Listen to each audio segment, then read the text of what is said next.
Oh my gosh, I am so going to kill this interview today. Yes. I am so excited. This job is mine. You have got this. Yes, you are going to crush this interview. You know it. You got it. I don't know what you're so excited for. You're not going to get the position. Who the heck are you? I am your ego. Don't you know they only hire from within? They don't even like you. They're giving you a pity interview. Oh my gosh. I didn't think about that. If you go, you're going to make a fool of yourself, and you'll remember it every single night when you try to go to sleep. Maybe I should just cancel. Maybe I should just go back to bed. When you leave the house, you're gonna get into a car accident and be paralyzed for the rest of your life. You might even kill somebody on the road. I can't go. Hey everyone, Britta Albert here. If this is your first time here, I am a transformational life coach, and my goal for this channel is to help you overcome the obstacles that are standing in the way of you living your best and most authentic life. Go ahead and hit the subscribe button if you have not already subscribed, and also hit the bell notification so that you get notified of my future videos. I post every Monday and Friday, so you never want to miss out on an upcoming video. In today's video, we're going to ask the question, is the ego our enemy?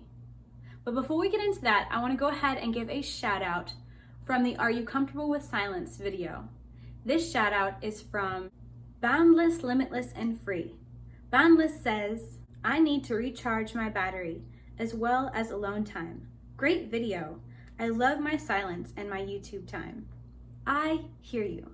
There are so many things that we do during the day that take our time, take our attention. And for me, I definitely need that time of silence just to get my thoughts together, just to have some peace and quiet and calm. So I absolutely hear you, and I love my YouTube time as well.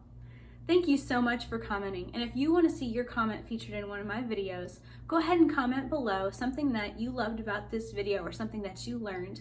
And also don't forget to share this video with somebody that you think could really use this message. So what is the ego? I have heard it explained by so many different people in so many different ways. I've heard it described as a spoiled child that wants to get its way.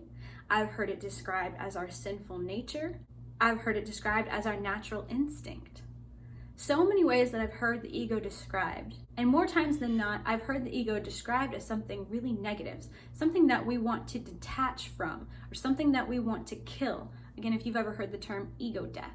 Now, I'm not talking about ego as in narcissism or anything like that. I'm talking about the ego as in separate from who you truly are, the spiritual being that you truly are. The ego could be considered merely part of the human experience. Now, in my experience, of all of these things that I just listed about the ego that people use to describe it and to say it's this or it's this, all of those really negative ways of looking at the ego, I'm not necessarily going to say that they're not true, but I am going to say that they're not the entire truth. I like to think of the ego more like a helicopter nanny. The sole purpose of the ego is to protect the inner child. As we grow, if you watch my last video, as we grow, our way that we look at life, the way that we look at ourselves, the way that we look at other people, the way that we look at the world, it changes as we get older. And as much as our parents can try to protect us, or different things about our environment try to protect us from experiencing some of the harder things that come along with growth, those things are necessary to help us gain wisdom. But in the process, the ego comes in, and the ego does not like for us to feel any kind of inconvenience. The ego does not like for us to feel any kind of fear or pain, or even perceived pain or risk of pain. So the ego is going to swoop in and try to be a helicopter nanny to protect us from all of these things. The ego is not here out of hatred. The ego is not here to punish you. The ego is a well-meaning protector whose main focus is self-preservation. Now, if that self-preservation means sabotaging you and holding you back from the person that you really could be, well, that's where some of the disconnect comes, because that's what the ego is going to do. When the ego weighs the risk of pain versus the risk of potential reward, it doesn't matter how big the reward is. If it's not 100% guarantee, the ego is always going to err on the side of caution and want to protect you from any potential possibility of pain or rejection. There's a quote that I saw online that I really disagree with, and I don't know who it's by. I couldn't find an author, so if you find an author, feel free to comment it below. But the quote says, "In order to truly be happy, you must starve the ego and feed the soul." Now, I don't understand how that makes sense. That's something to me that's just kind of like a feel-good quote. But that also goes along with the mindset that there's something wrong with you, or that there's something wrong with the ego. So when you do that and you're starving the ego and feeding the soul, what are you doing? You're trying to kill the ego. Again, you've heard the term before, ego death. You can't actually kill the ego. When people experience what they call an ego death, it is a temporary separation where that veil is removed from them for a period of time and they're able to see the truth for what it really is. It happens to us a lot in dreams. But it's not actually the ego dying. And when people experience a quote unquote ego death, the ego is not gone for the rest of their lives. It's just for that temporary moment in time where they get that clarification, that aha moment, that revelation of joy and excitement to see the truth for what it really is. It's taking away the fear, taking away the anxiety and the stress and all of the thoughts that hold you back. That is an ego death in its simplest form. So understand that the ego is part of the human. It's not going to go away. So the best thing that you can do is to understand the ego and understand why it's doing the things that it's doing, why it's telling you what it's telling you, and also understand that it is you. It is a part of you. And you can integrate that and try, instead of trying to separate and push it away. Because to deny the ego is to deny part of you. And whenever you try to do that or try to kill part of yourself, all you're going to do is create friction and disharmony, which is ultimately just going to lead to more suffering for you. So remember a few moments ago when I said that the ego is like a helicopter nanny? Well, there's a reason that I chose the word nanny instead of parent. Because ultimately the true you, the I am you, the whole you, that is the real you. Think of yourself like the Trinity. We hear it so many times. The Trinity is perfection. You have Father, Son, Holy Spirit. You have past, present, and future. You have mind, body, and soul. Mind, body, and spirit. The Trinity is something that is very amazing. And we are a Trinity as well. You have the ego, you have the inner child, and you have your true I am self. So your true I am self is the parent. It is the head of the household. You let the inner child run the household, well, you're going to be eating candy for dinner and you're going to be going to bed sick. If you let the ego run the household, which most of us do, you sabotage yourself because it has one job. Its one job is to protect the inner child, and it will do everything that it can to do so.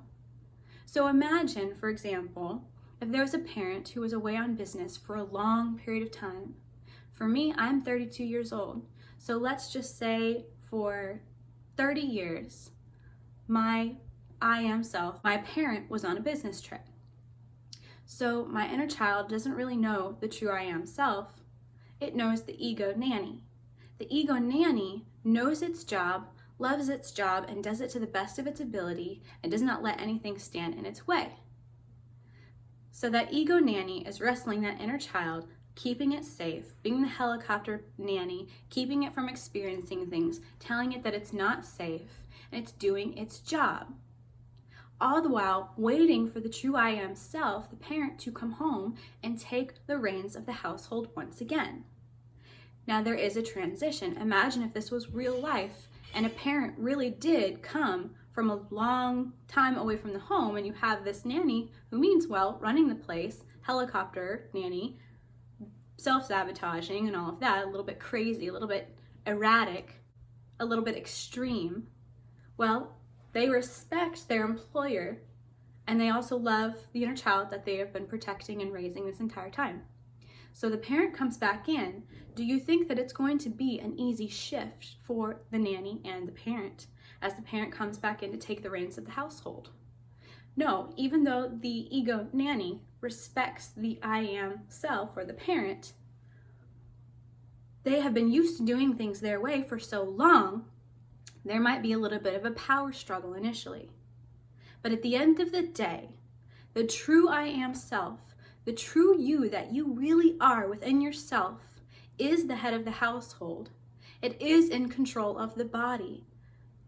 And it comes in and can, with love and grace, tell the ego, thank you. Thank you for your service. Thank you for protecting my inner child with everything that you have. Thank you for ferociously doing your job. You are not needed in that capacity any longer. Now, the ego does not leave. Again, the ego is still part of you. But when the ego comes up and tries to take control of the situation by telling you things about yourself that are not true, by pointing out these potential areas of risk for you to experience pain, you as the true I am self can now stand and say, hush, thank you. I honor you, I appreciate you, but I do not need you in this capacity.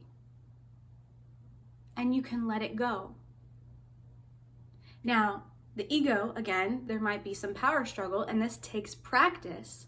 The ego is not going to sit there and be like, oh, okay, because you say so. No, the ego is going to say, I have been doing this whole time. Do you see that they are still alive? They are still alive because of me, because of what I've done for this family, for this child. This body, this person is still alive because I have protected them. So you, with all due respect, you don't know what you're talking about, and I do because I've been the one here running this ship.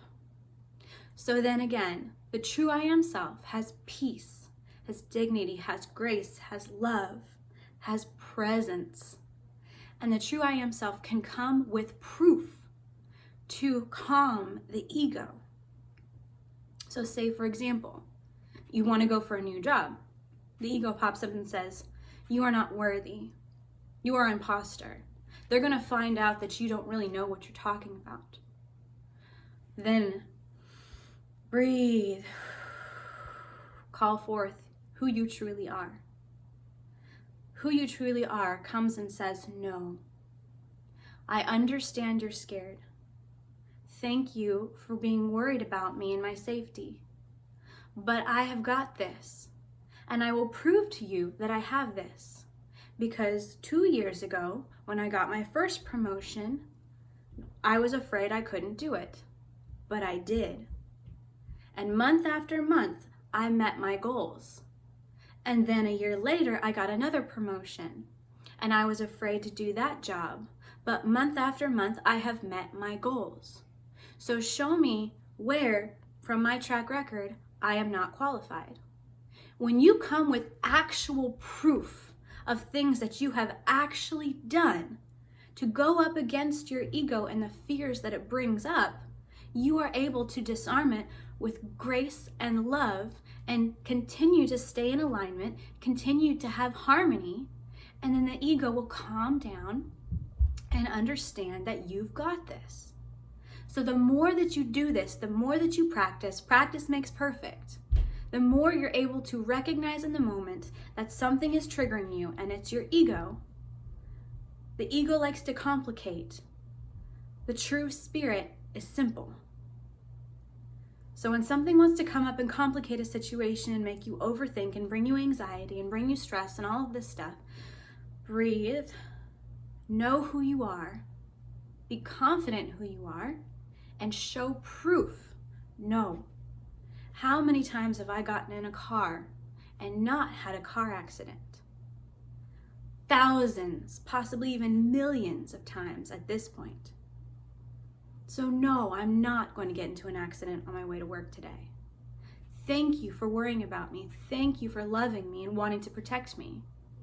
But I have never gotten into an accident, or it's been years since I got into an accident, Or just because I got into an accident this time does not mean I'm going to get into one now, because see, all of these other times where it did not happen. I'm wiser, I know, whatever the situation is, you have proof to show the ego, it's okay. I honor you, thank you, but I don't need you to tell me this right now. This does not fit with this situation. So then the ego learns to trust you, and it will become more easy for it to give the reins back to you. It will start to calm. And then that's when you move into peace.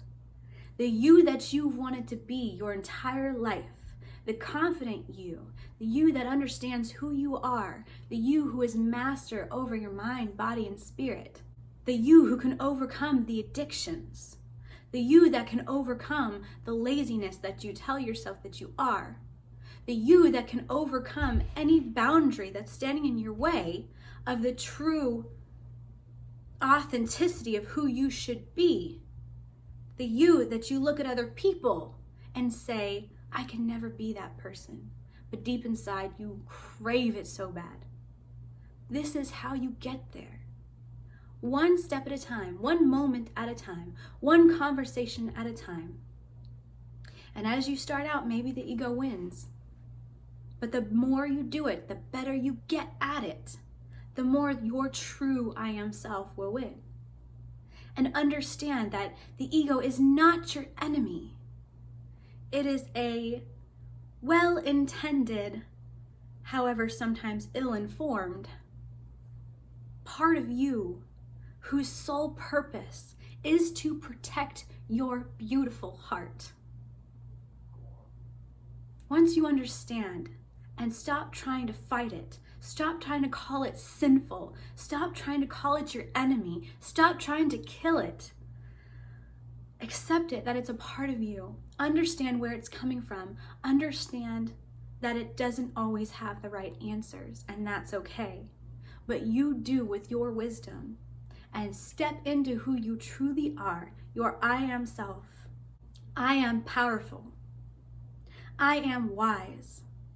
I am confident. I am a teacher. I am a student. I am a mother. I am a wife. I am a father. I am a husband. Whoever you are with your I am, this is how you become the most authentic you that you have craved to be your entire life. Thank y'all so much for being here with me today. I really hope that this video was helpful. Again, please share it with somebody who needs to hear it. And if this is your first time here, don't forget to hit that subscribe button and also hit that bell notification so that you never miss out on a future video. If you would like to book a session with me, I have got just a couple sessions left for this week. I'll put the link below. You go ahead and pull up my calendar, see if there's any times that match with your schedule, book that session, and we'll actually have a phone conversation with each other for about an hour. I'm so excited for everything that is to come, and I look forward to seeing you next time. Again, right here is a video that YouTube recommends for you based upon your search history. Right here, if you click this circle, that's going to subscribe you to this channel.